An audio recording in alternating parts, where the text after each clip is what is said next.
So thanks everybody for taking the time today to attend the route planning webinar with Sarah Swallow. Before I hand it over to Sarah, I just wanted to do a quick little bit of housekeeping so we all know what we're going to cover and know what to expect after the meeting's actually done. So first thing I wanted to mention is we're going to be recording the meeting today.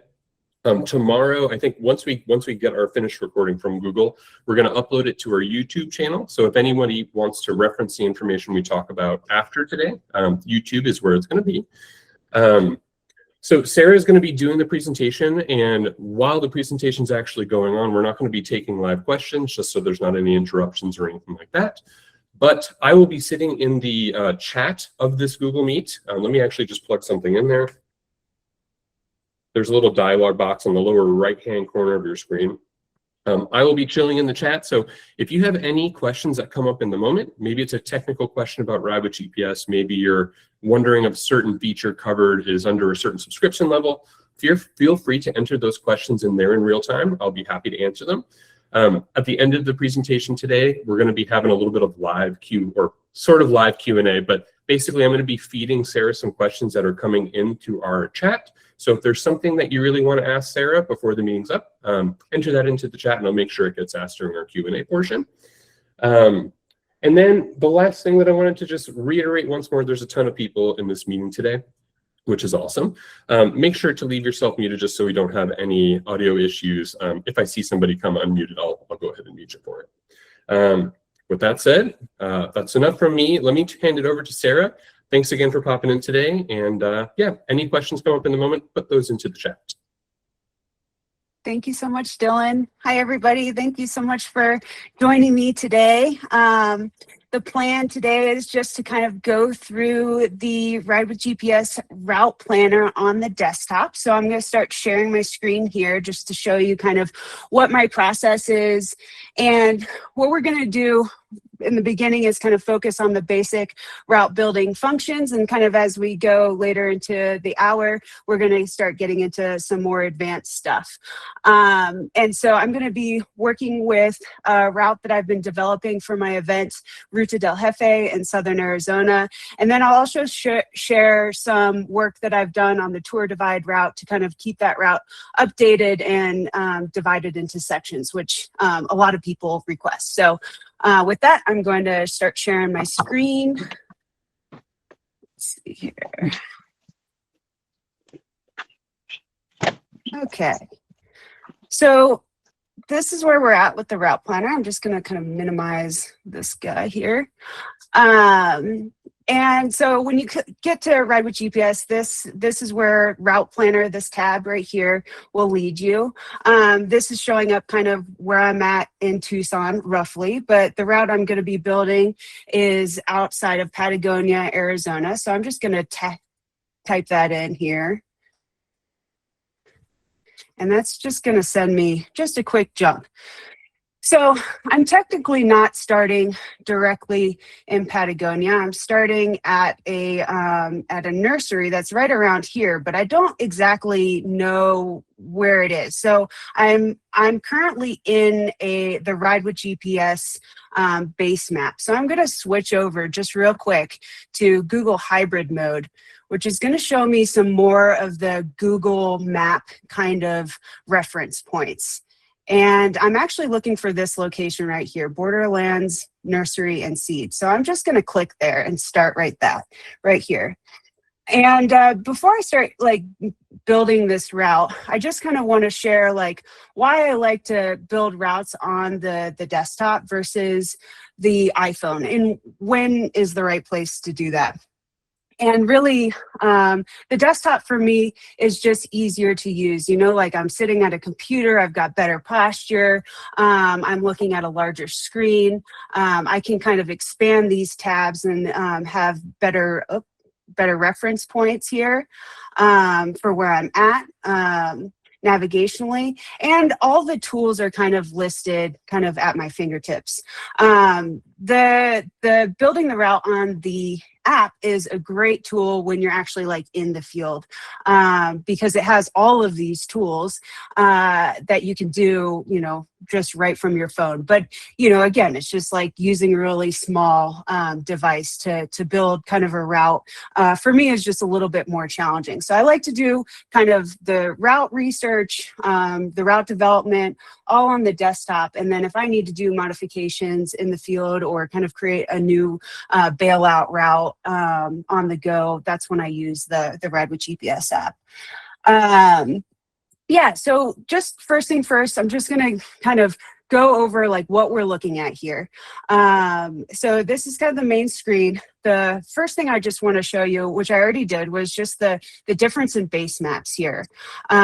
So, the easiest one I would say to use is Ride with GPS Cycle. They've really developed this base map to include trails and also show kind of like a dirt road type of surface. So here you can see that this is a paved road and this is a dirt road. This is the Arizona Trail, so it's highlighted in green. So just nice features like that. And it's simple. It's not overly complicated. But there are other times you can go to, Google Maps. Again, you're going to get a basic map here. The benefit of using Google Map, or what I like is Google Hybrid, is that one, you're going to get the Google Map kind of POIs as you kind of zoom in. Everything that would show up on like Google Maps, like in terms of restaurants, lodging, different, camping, that kind of stuff is all going to show up on a satellite map. And again, Google Satellite, I'll just to show you, Google Satellite is just satellite imagery. It doesn't have the Google Map POIs essentially. So I prefer the Google Hybrid. And again, what you can do with this is you can see kind of, you can really zoom in to see, what looks good. So this is actually a trail here. It's very faint, but you can tell. There's also a wash right next to it. So that's just something that you can kind of really kind of zoom in and pay attention to, like if you're looking for a track. I would say Ride with GPS Cycle and Google Hybrid are my favorite, but just so that you can see, kind of the differences here of the maps. Some are going to have more detail than others. So again, like you don't even see that trail that we were looking at here with that one. And again, so pretty simple here. But I think in terms of what I prefer is that combination of Google Hybrid and Ride with GPS Cycle. So I'm going to go back to Ride with GPS Cycle for now, and then I'm going to show you the settings here. So here we've got surfaces selected. So surfaces, again, are going to show the dirt roads when we're selecting on a route. So, for instance, if I just kind of clicked over here and I'm on a dirt road, so that's what a surface shows. So that's showing that we've got paved is a solid line, and that dashed line is a dirt road. Another feature is the custom POI. So custom POI is when you add a specific POI to the map, just to kind of note that, there's a restaurant or there's a gas station or there's water available, that kind of thing. And so that just having this selected will show those POIs on your map. Distant markers is another feature that I like. Oop, we got to go back to add route. It's just going to show you the distance along the route. So as you can see, it's already showing 1 here. So I like to have that reference point. So it's showing 2 miles, just so that you can kind of see where you're at. Let's see here. We've got directional arrows. So it's going to show you the direction of the route. Auto center, which is just going to kind of keep what you're working on in the center of the screen. Zoom by scrolling, generate cue sheet. So generate cue sheet is something that this is doing on its own. It's generating a turn-by-turn cue sheet. Okay, and so next up would be heat maps. And right now, my map does not have any heat maps on it. So it's very difficult to tell, like, okay, I'm coming to this new place. Like, where the heck are people riding? Like, this is a lot. This is a lot right here, right? Like, how do I know what's like private property or what's available to ride here? So what I like to do, especially if I'm coming to a new place, is turn on the cycling all-time heat map. As you can see, you can show like in the last 30 days or the last 7 days. You can also select personal activities, which are going to show up in purple, and personal routes. So just something to keep in note for like personal routes. Like if you've ever designed a route and never ridden it, that's going to be included in this personal route. So I make a lot of routes that I don't necessarily ride. I put them on private because if I don't, they'll show up on the global heat map. But because of that, I'm going to not have my personal routes show up. And for this case today, I'm just not going to show my personal activity. I'm just going to show you the global heat map. So now we've got kind of a good sense of like, these are the routes that people are riding, you know, like this is pretty worn in. So it kind of gives me a sense of like what roads I have access to use for routing. So we've got heat maps. And again, there's mountain bike heat maps too. So if you're going to a trail and you want like a mountain bike trail rating, you can get that as well. So I'm actually, for this case, because my routes are a little bit of a mix of everything, I'm going to just keep it on all-time cycling maps. Okay, so next up is layers. Highlights are a relatively new feature from Ride with GPS that show POIs that people have added to the community network. So if I select that, it's going to bring up like various different POIs that, you know, people are like, hey, this is available. El Jefe the Jaguar is, you can see that from there. But yeah, so, you know, again, I don't put a ton of weight in these. I mean, I think that they're nice to know. But again, you know, these could be like seasonal creeks, especially in the Sonoran Desert. But just a nice feature to have. So we're back in layers. Just for today, I'm going to keep that off. We've also got community photos. So this is also a new feature from Ride with GPS that shows what these roads look like, which is really cool. So you can kind of get a sense of like, oh, this is what we're going to be kind of routing on. Now, it doesn't necessarily show like every single place, but it certainly shows a lot of what we're going to be routing today. So that's a very cool new feature that they've got. We've got mountain bike trail ratings, which isn't relevant for today.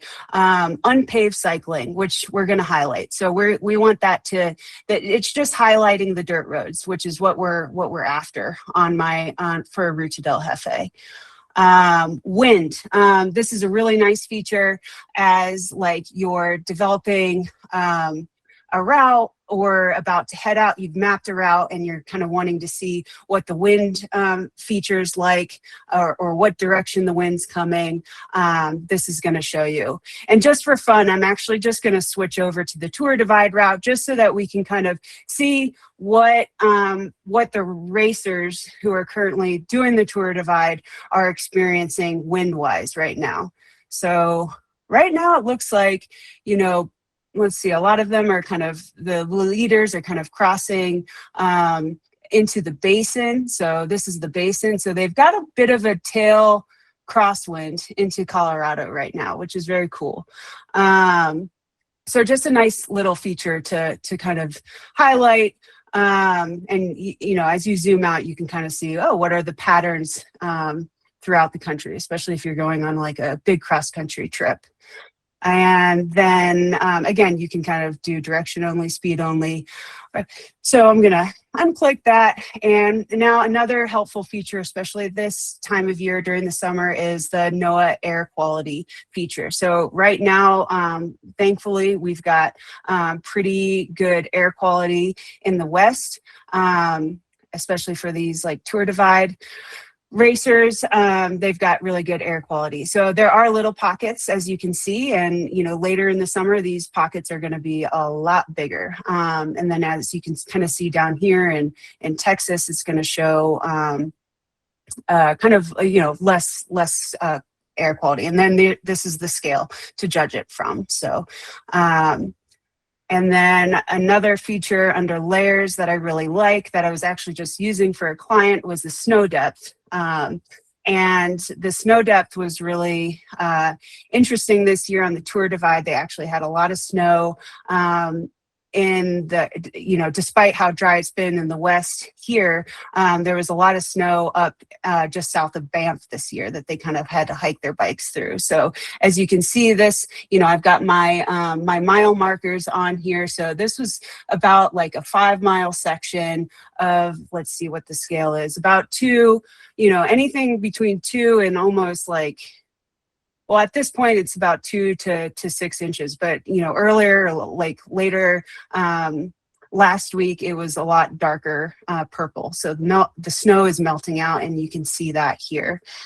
Okay, I'm going to go back to our route here. Going to turn off the wind. I'm going to leave on the unpaved cycling. And then lastly is the cell phone coverage, which is really nice. So as you can see here, really good cell phone coverage in this part of Arizona, except for this particular pocket.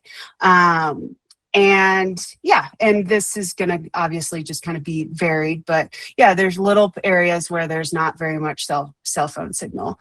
And so you can kind of like build a route and say like, hey, tell your partner like, hey, I'm going to be out there and this area in particular is not going to have very much cell phone service. So I'm going to carry my satellite device for this ride. So yeah.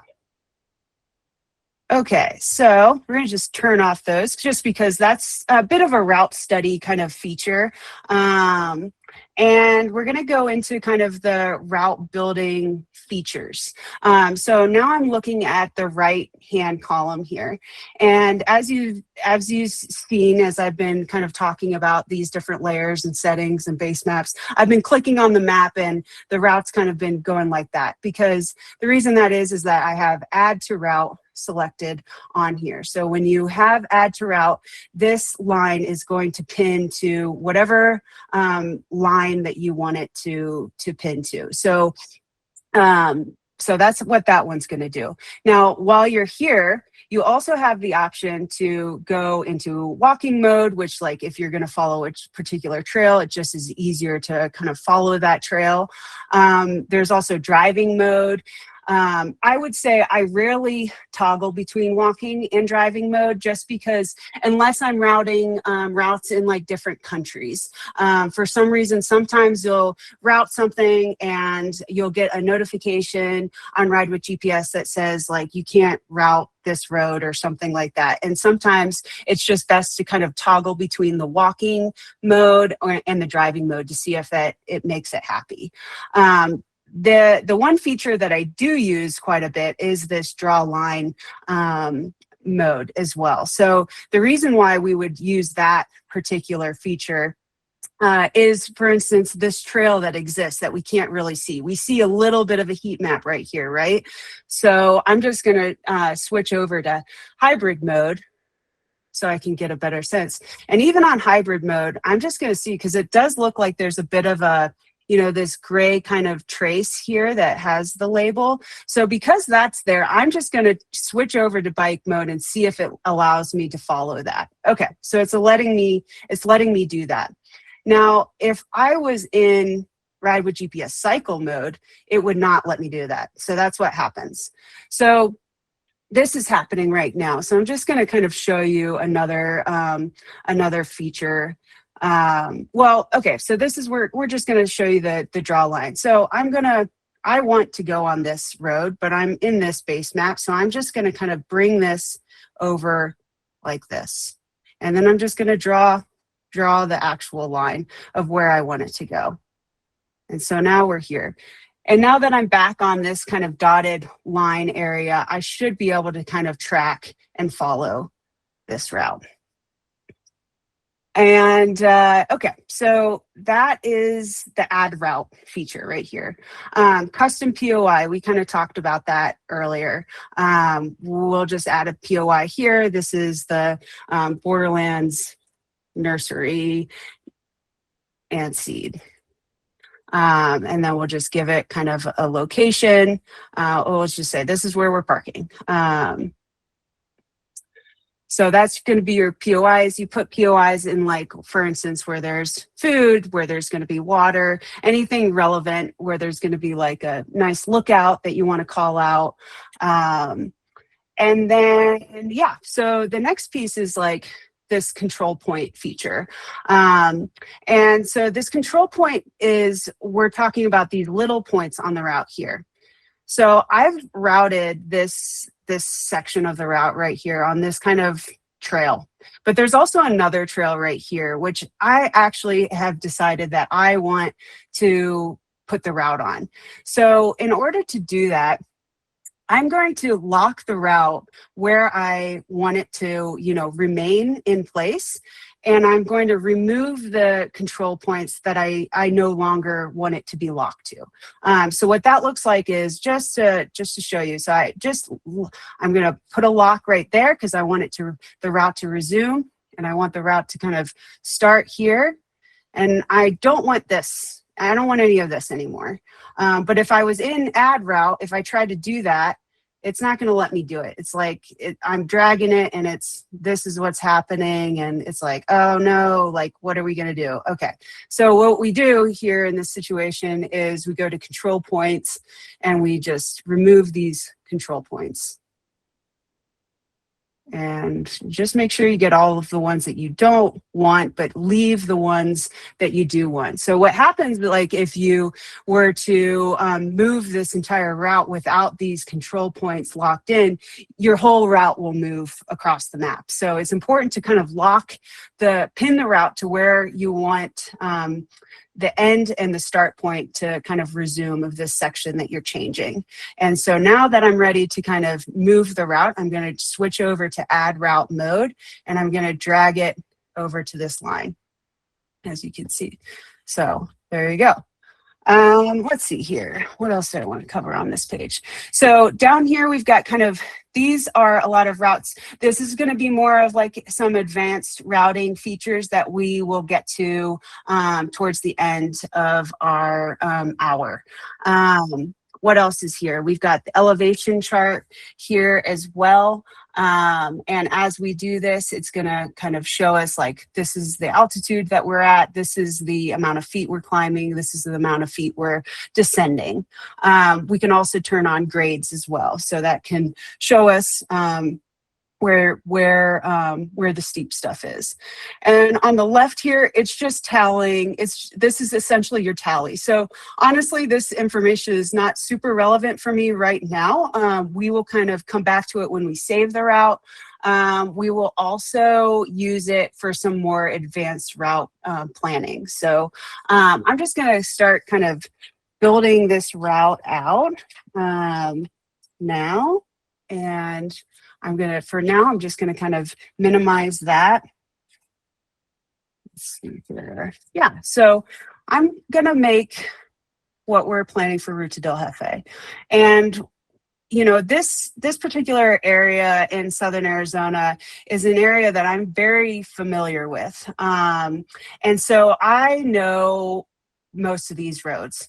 But what I want to, create kind of a new experience for Route to Del Jefe. I don't want to take people on the same stuff they've ridden and anyone can ride. I want to take them and show them some new terrain. So to do that, I'm gonna show you kind of how I'm building the route, but then I'm also going to show you, how I'm kind of finding new areas. And for this particular session, I'm going to show you, I know that the amount of times I've come down this road, I always see a couple roads peeling off of it. And I've always been really curious about those roads. They're not showing up here, right? So I'm just going to go to Google Satellite and see where that is. So I see a road. So I want to explore that. And so I'm just going to start building my route. And for today, I'm building the route that I'm building for Ruta del Jefe, essentially backwards, just to save time. So I'm wanting to take the dirt roads. This is a nice alternative to the paved road here. Sometimes there's historically this intersection has not always routed properly, but it looks like it's been fixed. So I'm going up here. And as you can see, like the heat maps are making it really easy for me to see the roads. Like if I was to take the heat maps off, it would be really difficult to be like, okay, what's that one road that I always ride again?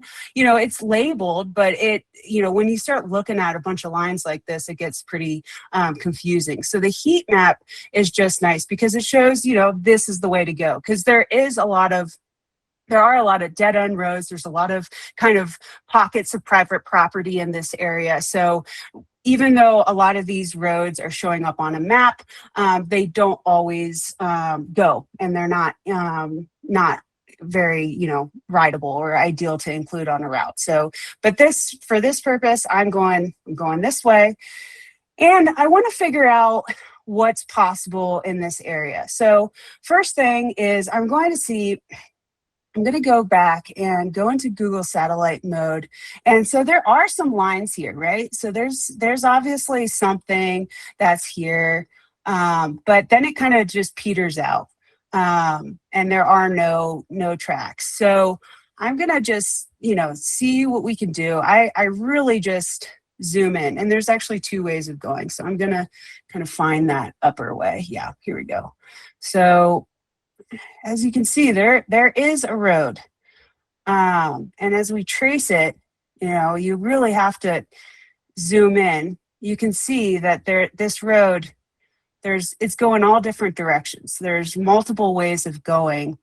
And so just to, at this point, it's, I can trace it line by line. Let's see, it's not showing up as a highlighted one. So I would need to trace this line by line, right? So in order to do this, but doing this is a little risky, right? Like I don't really know, like since this isn't showing up on any of my base maps, like, this is not showing up anywhere. We've got the satellite kind of shows up there. It's not showing up on any of these guys. So this is a moment where, I know this is, so this map is actually showing a road, or at least a track. It's not showing everything, but it is showing something. So that's nice information. But I do know, like just from riding out here, I know that there's a lot of private property as well, and that not all these roads obviously connect, and I just want to kind of reference something else. So in order to do that, I'm just going to show you kind of what I use to reference, like the National Forest interactive map. So to do that, I'm just going to stop sharing my screen for just a second and switch over to a different window. Okay. Now, does everybody see that new window here? Okay. So let's see. I'm going to minimize my screen here.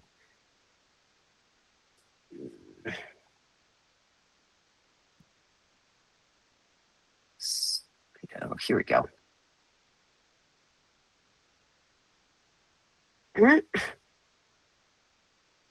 Okay. Stand by. Let's see here. Trying to get it to work. I have this. Okay, that's not letting me go. So, okay. Okay, so just for this, I'm going to go back to the screen I was using. We'll get back to, all right. It's not presenting. I just want to share. Dylan, I'm actually trying to get my screen to go back to sharing. Oh, okay. Are we good? I think we're good.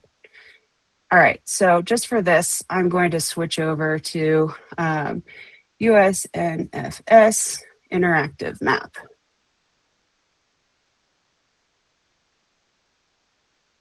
Okay. So the reason I'm going to Hey, this, Sarah, does everybody see this? sorry to interrupt you. It looks like we're just seeing your route planner right now. Okay. Okay. If you stop your share, share again and select window, you should, if you have the I think the USFS opened up in a different window, it should allow you to see it. Okay. How is that? Is that showing up? Yeah, I can see it now. We're not seeing the map, but we're seeing like Okay. the Forest Service Yeah. main page. Great, great. That's where we're at. So we're going to, I'm just showing you this interactive map. This is essentially, sorry, that was the wrong link. This is essentially the, sorry, I'm just kind of getting these tabs. Technology. Stop presenting. Could people still see my map here? Show my screen. Oh my goodness. So we're not seeing the map. We're sort of, yeah, there we go. So that's showing. Okay. Now we're seeing the visitor map that you just Okay. scrolled down a little bit. All right, my bad, y'all. Technology.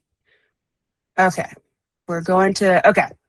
So the reason why we went to all this trouble to pull this tab up is because this is the National Forest Service interactive map. And what I like about this map is that it shows, you know, what are legal roads to ride in the National Forest Service. So just to expand this, we are kind of in this is Parker Canyon, so we just want to zoom in a little bit more. So the reason why I'm going here is because I want to see if those roads that I'm looking at in the bike planner here, right, exist are national forest roads versus like private property. So as I can, you know, zoom in, I'm seeing these roads here. So as you can see, this goes into a pocket of private property. So I'm probably going to steer clear of that one. But it looks like if I continue on this 4742 and then 4742A, 4740, 470, you know, so it looks like there's a whole network of roads that kind of exist that get to where I want to go. And as you see on the bike route planner, there are no, like, those roads are not showing up, not all of them. So that's just like a feature just to keep in mind, like as you're looking for new roads to ride, to see if they are legit. And again, like there's no heat map layer on this. So, you know, not a lot of people are riding this, obviously, because they can't really see them very well. So this is how you would kind of find new stuff to ride, essentially. So just to route this, I'm going to kind of just draw a line. And since, you know, this will take a really long time to do, I am going to show you, like, kind of enter into some of the more technical route features that, you know, you can use with Ride with GPS. But yeah, so like the first time I routed the Ruta del Jefe route, I added every single line. I followed this road all the way across. I zoomed in every as far as I could see. You know, I strained my eyes. And once I did this, I really don't want to have to do this again, right? Like, this is kind of really tedious and it's going to take a really long time. So for the future, you know, especially since I have Ruta del Jefe and I'm kind of working on different variations of the route, I don't want to have to like manually draw these lines across this area every single time. So in order to just help myself out, I'm going to import a route. So I'm going to import this one with order without midsection. And so this is going to be the complete route that I've already, you know, developed. And as you can see, it's creating kind of like this tracing outline. So that really helps me to kind of like, oh, okay, I can just follow this now.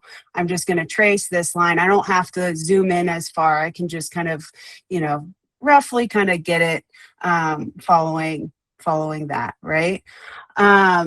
Another way I could go about it is going to this route.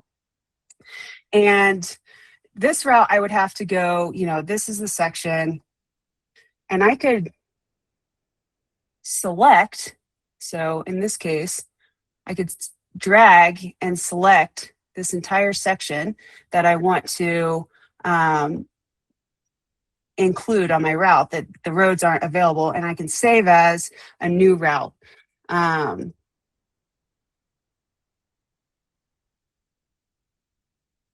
I'm just going to save that.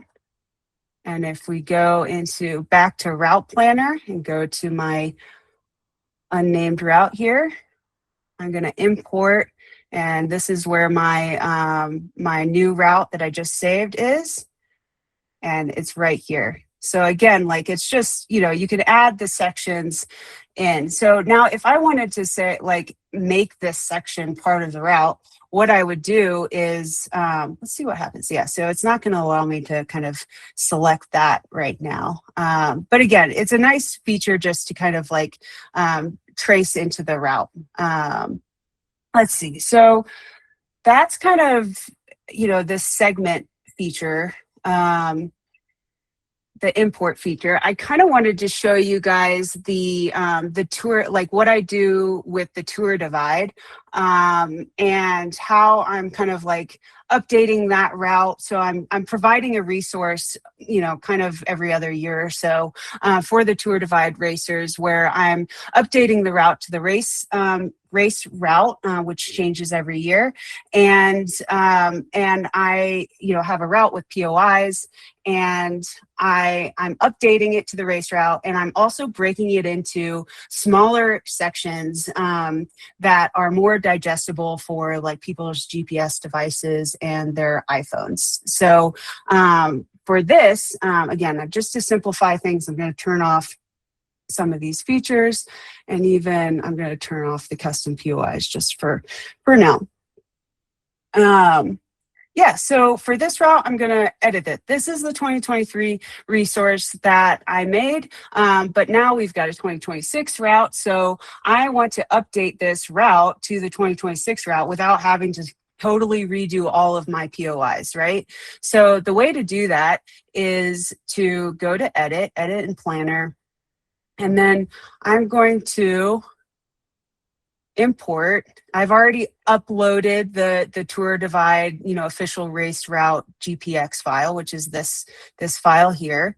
And I'm going to import that route.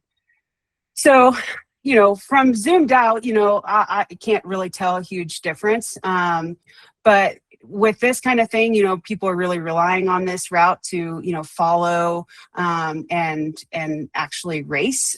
So they need super accurate information. So you really have to zoom in and see the differences here. So again, the route that's highlighted right now is my route with POIs. So again, like if I just to turn on my POIs just to kind of show you that it's my route, that's there. Now, this gray line that's showing up is the Tour Divide official race route. So I need to update this. And so the way I'm going to do that is I'm going to zoom in, and I'm going to hit a control point, and I'm going to lock the route to where I want it to be locked. And as you can see, it varies a lot in and out of Silver City. So just for right now, I'm going to focus on the southern part. I'm going to hit a control point, lock the route. Oh, we got POI selected. So we're going to hit the control point, lock the route right here. And then we're going to go back to like where it's going to reconnect and lock the route right there. Okay. So next, now that the route's kind of pinned, safely pinned, I'm going to add route here. And I'm just going to drag it as much as possible to where I want it to be. So as you can see, there's on the kind of the bottom center of my screen, the route's actually still pinned to that camping POI, right?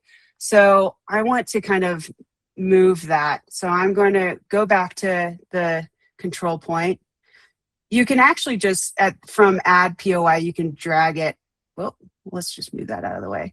You can actually drag it back down. So that's how I would kind of deal with it. But alternatively, we can go back to where it was before. Let's see here, keep going back. Yep. So I couldn't see the control point before because the POI was in the way. So I'm going to just go to the control point and unpin that. Let's see. That really got to zoom in so you're not, there we go. All right, that's gone now. So just for fun, I'm going to show you what happens when you don't pin the route, because I think this happens to a lot of folks and it's a cause for a lot of panic and stress.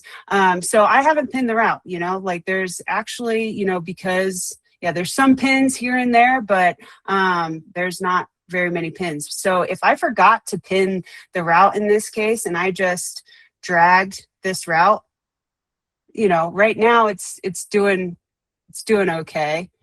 Let's try a different area here. Like if I, you know, drag this section of the route, look how much it could change. There's enough pins on here that it's not changing too much, but what can happen if there aren't pins, like your entire line could move across the screen, and you don't want that, because then, and it can happen in different areas of the route, like beyond your screen. So it's always important to have these control points is, I guess, the moral of the story. It's gonna lock your route into place and yeah, keep things organized. Okay, so again, we're gonna kind of pin that here, and we're gonna pin here, and we're gonna drag. We're gonna zoom out just so I make sure I'm getting this particular section right there, and then I'm gonna come back up here and drag over here, which it's not loving this, so I'm gonna zoom in a little bit more.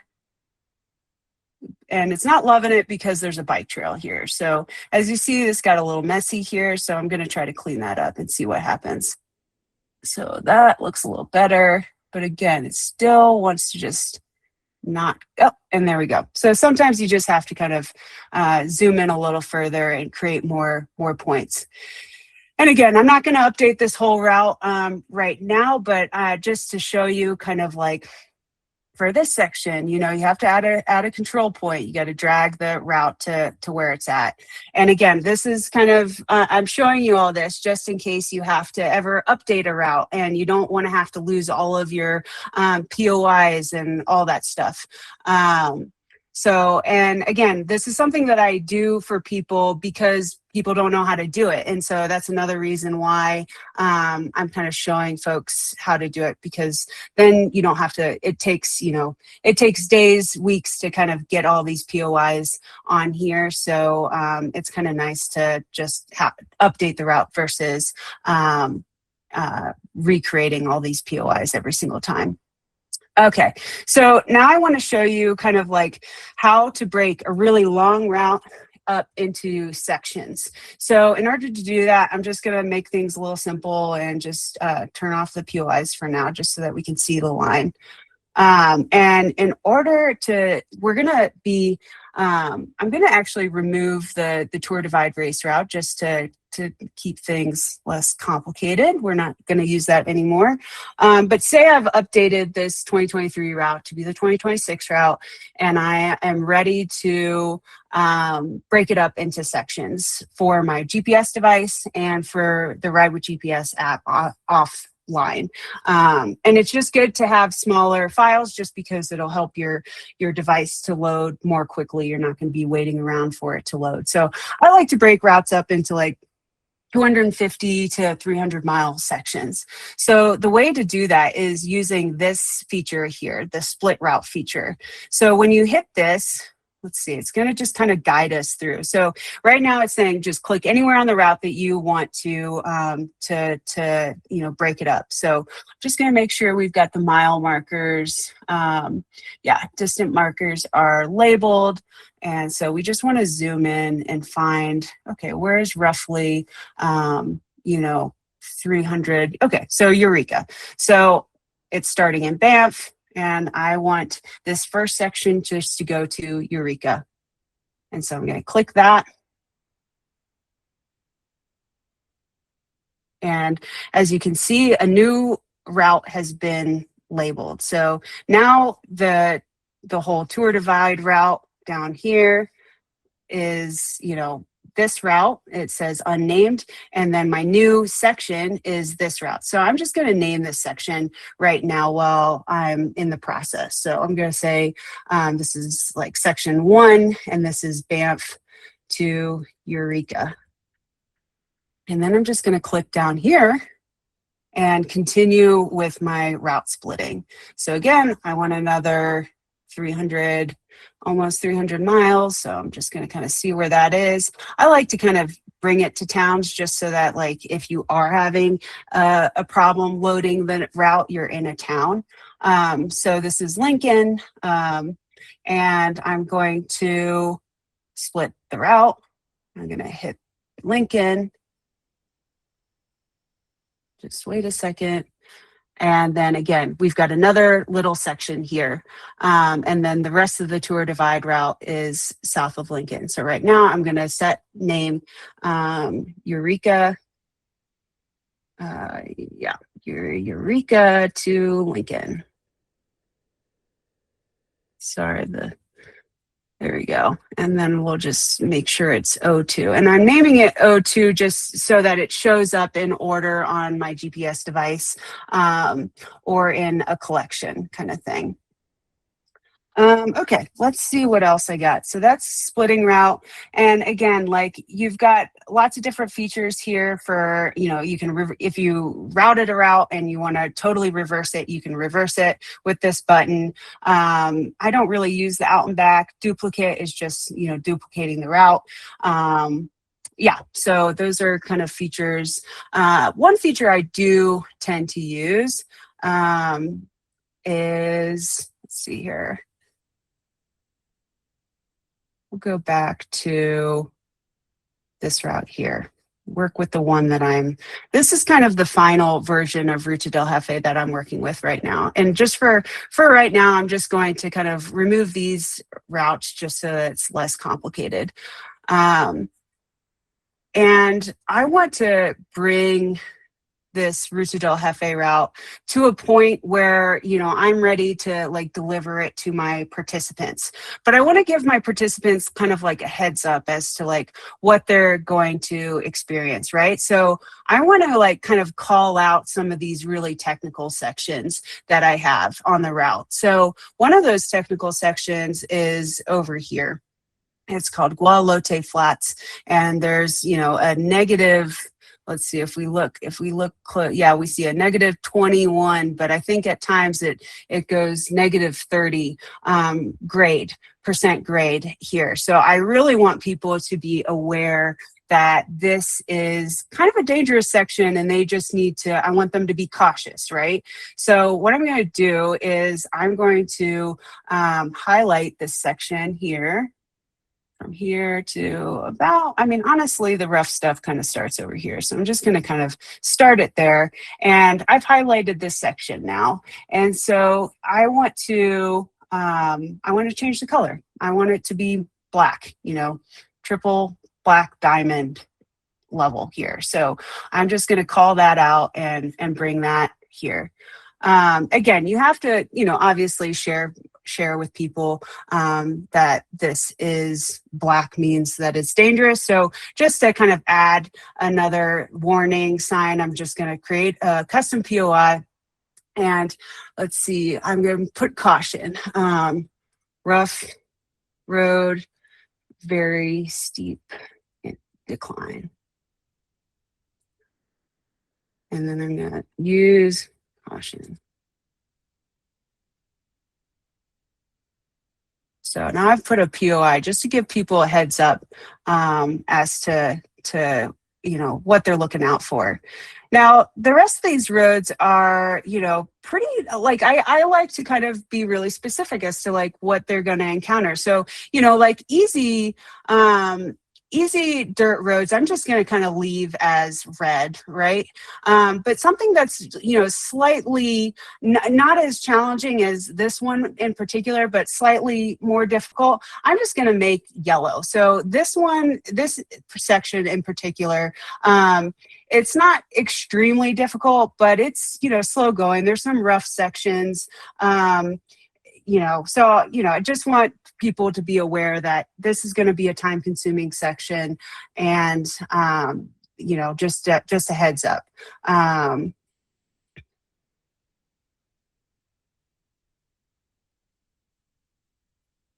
And then another feature I want to add here is that I know that somewhere around here, I'm probably not going to be able to find the exact location right now, is a water tank, and it's a really nice windmill with that pumps fresh water out. So I'm just going to mark that location here and show that there's windmill with water. And as you can see, kind of as I'm adding POIs, a lot of them are showing up here. So as long as I'm putting the actual POI on the route, it's going to show up on your elevation chart, which is actually a really nice feature to have. So I'm just going to move this guy over here and see if it will add. Might have to like re-add it to the route, but I'm going to just try to get it to show up. No, it's not showing up. So I'm just going to add, see what happens when I do this.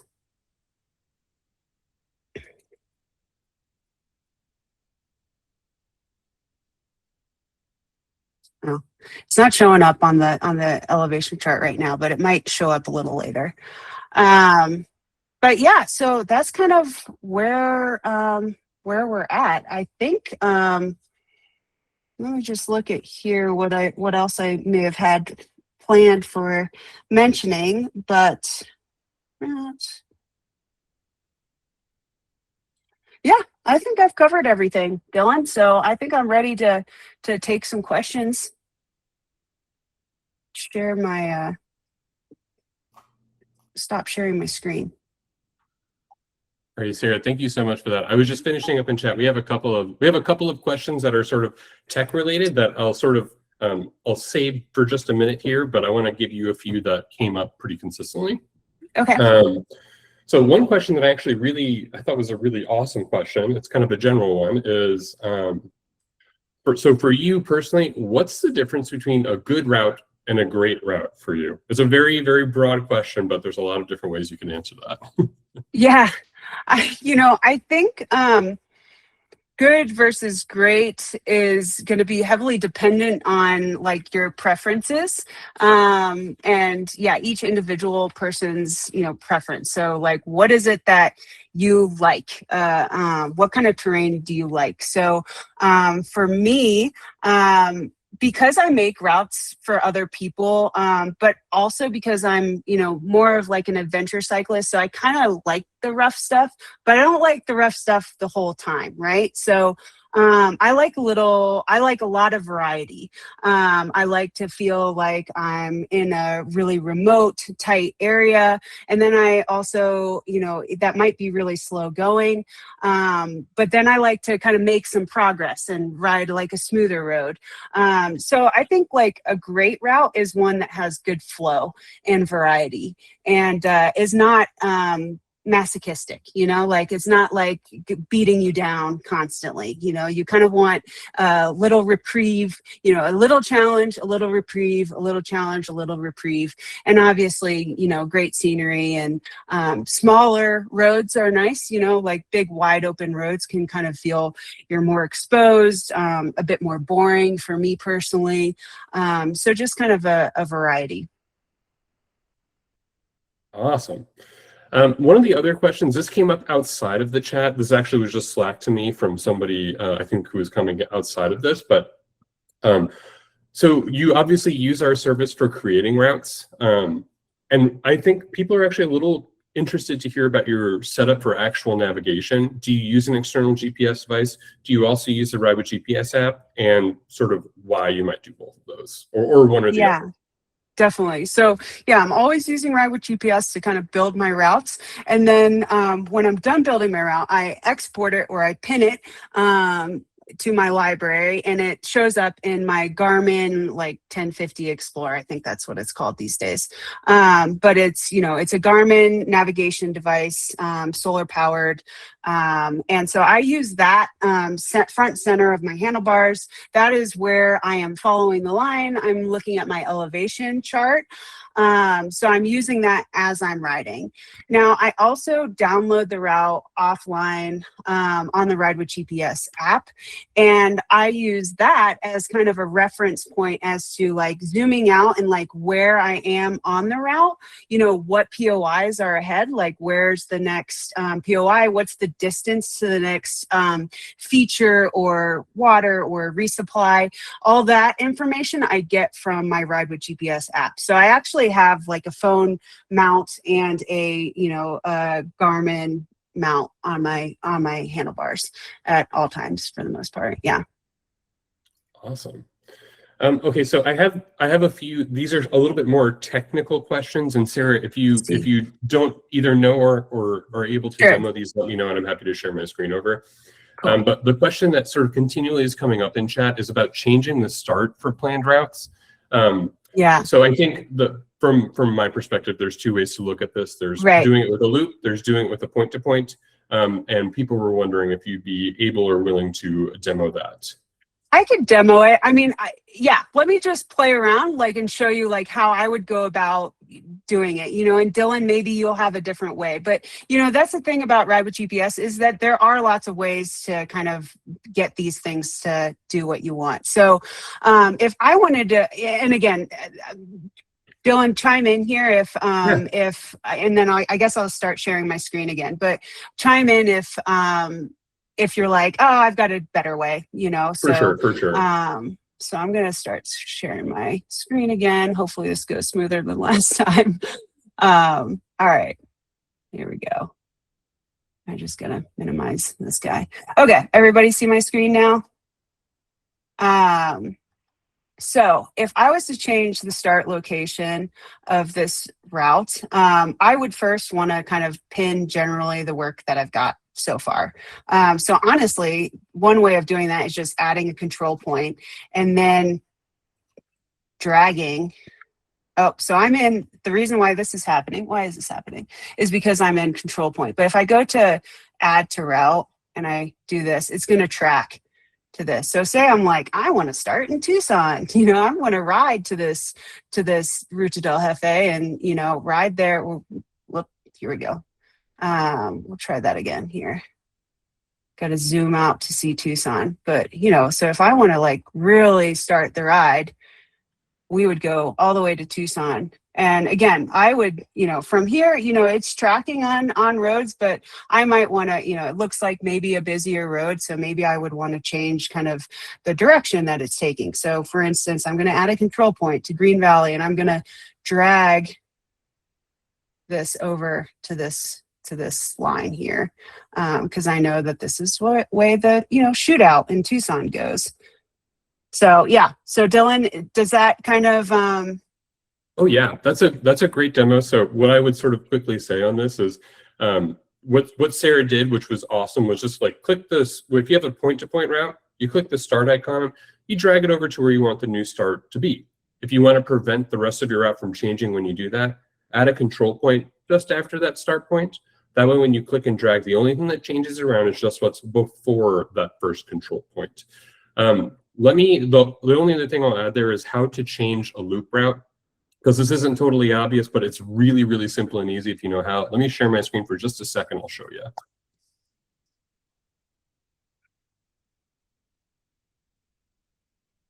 All right, so I have this little loop route that I usually use as an example for changing the start on. You have your start and endpoint in the exact same place here, and clicking and dragging isn't really going to work. But let's say I want my new route to start, or I want my route to start and end right over here on the existing route line. This is super easy. You just put your cursor where you want it to go, right click, make route start here, and that leaves the route structure the same. It just moves the start and end point to the specific spot that you right clicked on. Pretty quick and easy. Perfect. There's a lot of other ways to do this, but the way that Sarah and I have just shown you are sort of the two most basic methods to make this happen.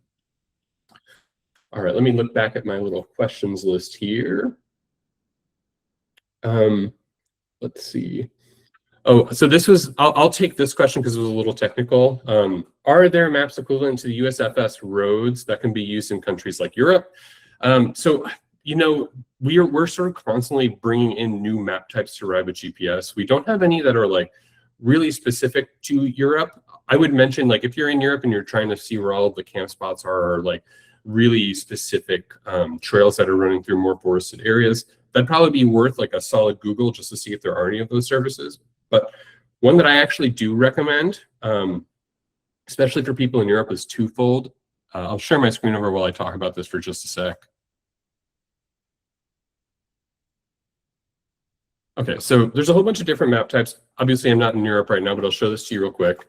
The two that I think work particularly well in terms of finding something like USFS, but abroad.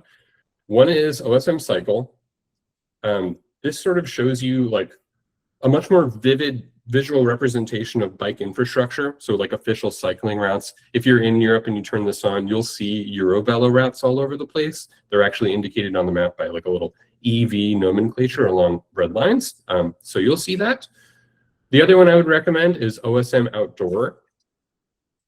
This map type, while it doesn't like look the prettiest, is really good, especially in Europe, for seeing like any trail or any street you might be interested, whether it's cycling specific or not, and the use case will actually be called out on the map type itself. So play around with that a little bit. I think you'll get a good sense of how that works. Oh, and then, sorry, Cecilia just threw in a really good question, is what does OSM mean? So OSM stands for OpenStreetMaps, and it's one of the two data sources we're pulling map data from. So we pull from OpenStreetMaps and we pull from Google. Both of those sources rely on users to submit changes and edits to keep things nice and up to date. Once somebody makes a change on those maps, it'll be reflected on our service automatically. So that's where our actual map data, the rules of the road, is really coming from there. All right, let me look at this question list. I have just something to add in case, you are going to, another country and there's a step that you kind of have to take to make sure that you are importing those base maps of that country onto your GPS device before you go. So Ride with GPS, it's really simple because it's already on there, but some GPS devices, you just have the US downloaded. It comes with the US downloaded, and you might have to buy the state, or the country base maps to import to your computer, so that when you do import your route, you can kind of see that it's following the line, and you can also see the roads around it. That is great advice, by the way. We get people emailing us all the time who are like, hey, I just got to Italy and I brought my Garmin with and none of the maps are showing up. That's a great step to do before you head out. Yeah, definitely before you head out, because it's a pain in the butt to do later while you're on the go. One of the other questions that came up here that I wanted to go over was, are audio turn cues automatic? Or is this something that you do as part of route planning? Sarah, would you like me to take that one, or do you want to do that? I personally don't use the audio cues, so you can go ahead and do that one question. Okay. So if you are relying on audio cues, that actually, those are generated from the actual planning process. When you create a route, your cue sheet, your list of turn-by-turn directions, is automatically generated as you plan. And that is actually what our app is looking at to read out and announce those turn-by-turn directions for you as you go along in real time. So yeah, any cues that you add to the route while it's created, that's what's actually going to be read aloud to you during navigation. There were a couple of questions that came up about external GPS devices. And sort of one thing, I don't want to make this too confusing because every GPS device sort of handles things slightly different. But in terms of like what will sync wirelessly from Ride with GPS routes to an external GPS device, a custom queue, so a custom queue sheet entry, those will sync over to your external GPS device. A point of interest that's actually added to the route line, that will sync over to your external GPS device. When a point of interest is added to the route line, it becomes a waypoint, which just sounds a little confusing. All you need to know, point of interest added to the route line will sync to your Garmin, they will sync to your Wahoo device. There are a few sort of additional things that could sync over based on which specific device you use, but I won't dive into that minutia. I think that big umbrella statement I just made should cover a lot of that. Let me look. We got one more question that popped up here. Okay, so Paul asked, how can you create a long trip and divide it into sections by day so that the mileage for that day shows up? And when you use that split route option, does it automatically do this for you? You can take that, Sarah, or I can take it. Yeah. I'll leave it up to you. I mean, I think that's kind of what I showed with the tour divide. Essentially, what you're doing is you can split the route at whatever distance you want it to be, right? So like for the tour divide, I was splitting it into 300-mile sections. But if you wanted it day by day and, 70 miles per day, then you would just click the split route option at mile 70. You would save that section that, it would create for you, name that section, and continue on with the rest of your route and split it by 70 miles per day. Does that answer that question, or? Yeah. Oh, where is the split route? I can show it real quick. All right, let's see here. We're going to share the window again. Okay, so we're kind of in split route mode right now. So this is kind of where I've split the route so far. We're in the tour divide. This is like the full tour divide section, the rest of it that hasn't been split yet. And so the split route feature is right on the bottom right-hand side of the route. So again, for the tour divide, I tried to do like 300-mile sections. And that's just kind of like the max amount of distance that we would want to include in our for our riders.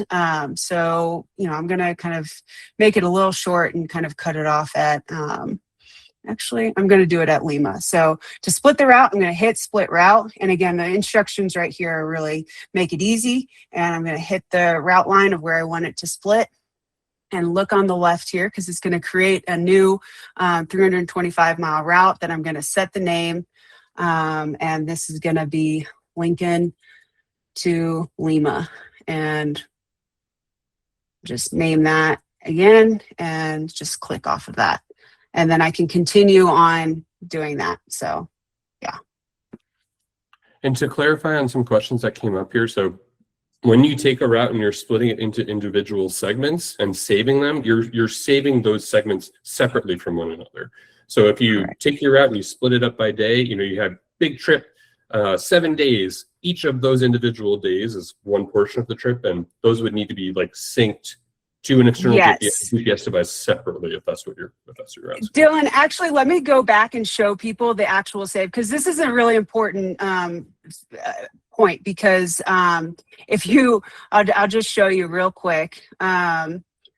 So again, like if I just hit save right now I have this unnamed route, which is like just a chunk of the tour divide route.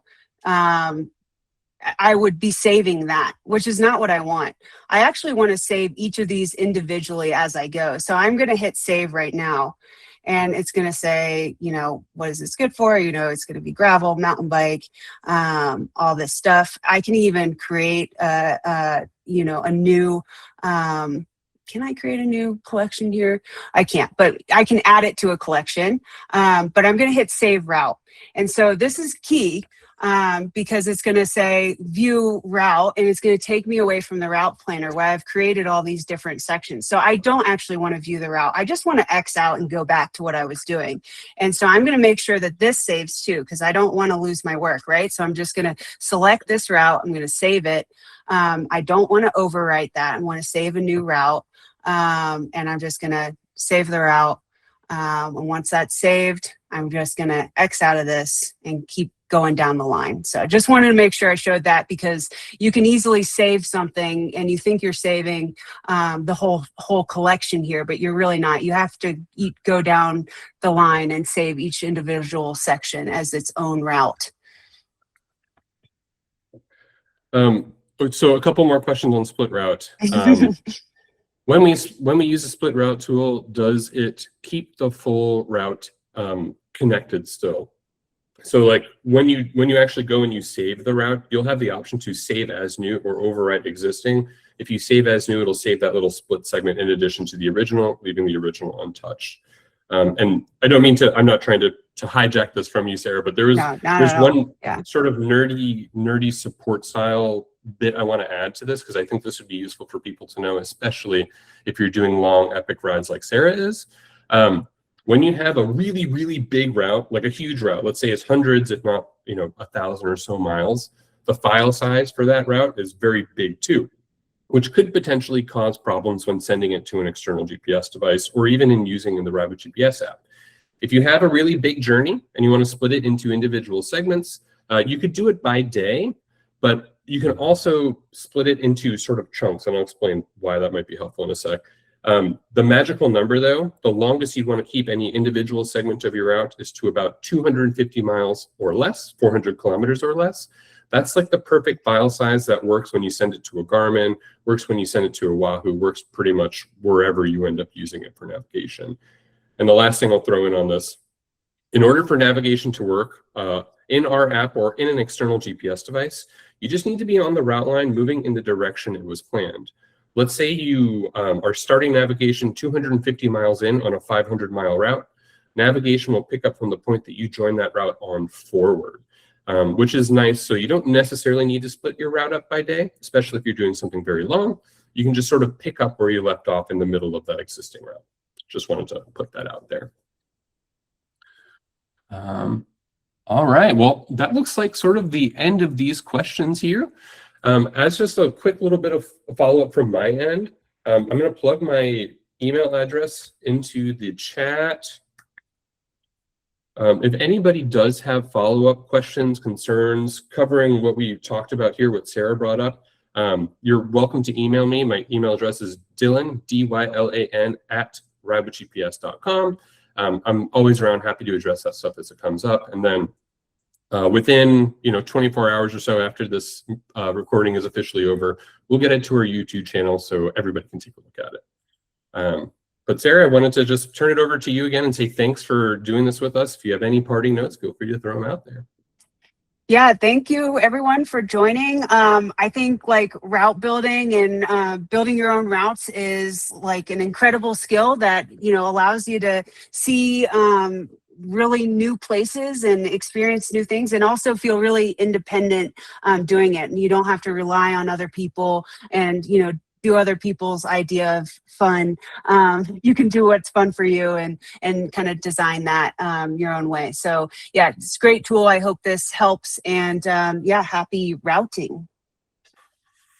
All right, everybody. Thanks again for coming in today. We'll see ya.